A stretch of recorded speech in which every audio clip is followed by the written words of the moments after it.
नमस्ते किसान साथियों, जहर मुक्त खेती प्राकृतिक खेती में आप सभी किसान मित्रों का स्वागत है। साथियों, आज हम बात करेंगे रासायनिक डीएपी से 10 गुना अधिक ताकतवर खाद जैविक खाद के बारे में।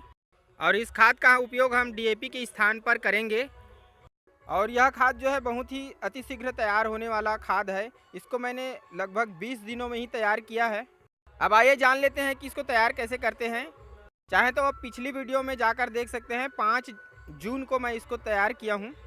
तो आइए जानते हैं रासायनिक डीएपी से 10 गुना अधिक ताकतवर जैविक खाद कैसे तैयार करें। सर्वप्रथम ये इस तरह गोबर इकट्ठा करना है, कच्चा गोबर।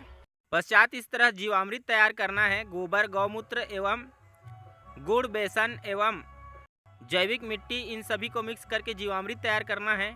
अधिकांश किसान मित्र जीवामृत के विषय में जानते हैं।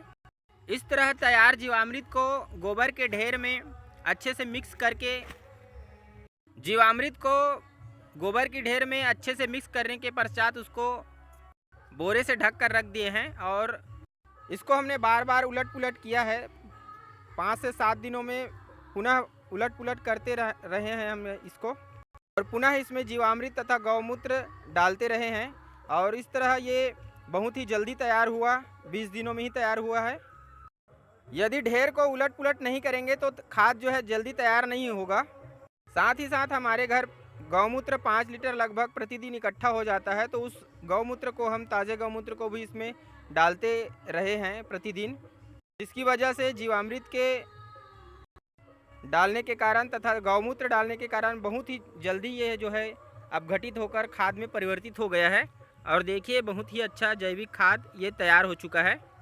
इस जैविक खाद का उपयोग अपने खेतों में नमी की अवस्था में करेंगे। जब धान की रोपाई होगा उस समय रोपाई के पश्चात ही हम इसका उपयोग करेंगे। धान की फसल में इस जैविक खाद का उपयोग रोपा लगने के 1 हफ्ते बाद या लाई चोपी में 10 से 15 दिनों के पश्चात करने से बहुत ही अच्छा फ़ायदा होता है। इसको जैसे ही हम खेत में छिड़कते हैं, पानी को खाली कर कर छिड़कना है इसको। उसके पश्चात इस जैविक खाद में जो बैक्टीरिया होते हैं वो अपने मित्र बैक्टीरिया को खेतों में फैलाते हैं और खेत में अनेक बुलबुले बनते हैं, जिसकी वजह से मिट्टी जो है खरपतवार को उगने नहीं देती है। तो इस तरह इस खाद को डालने से पौधे में ग्रोथ भी होता है, साथ साथ मिट्टी में बुलबुले बनने की वजह से खरपतवार भी नहीं उगता है। इस खाद को डालते समय खेत में पानी नहीं रखना है, पहले पानी खाली कर देना है। उसके पश्चात इस खाद का छिड़काव करना है।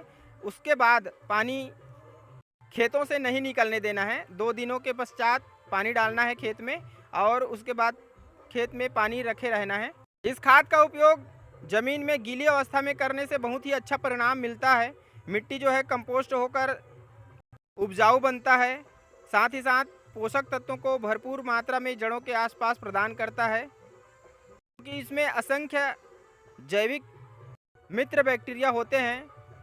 क्योंकि इसमें हमने जैविक मिट्टी भी डाला है, साथ ही साथ जीवामृत तैयार करके इसको कंपोस्ट किया है। और इस खाद का उपयोग हम लगभग 1 एकड़ में 1 से 2 क्विंटल करते हैं।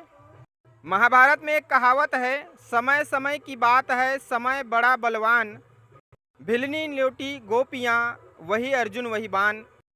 साथियों, इस खाद का उपयोग उचित समय पर करने पर, कम मात्रा में करने पर भी बहुत अच्छे परिणाम मिलते हैं। क्योंकि इस खाद का उपयोग हम मिट्टी में जामन के रूप में करते हैं।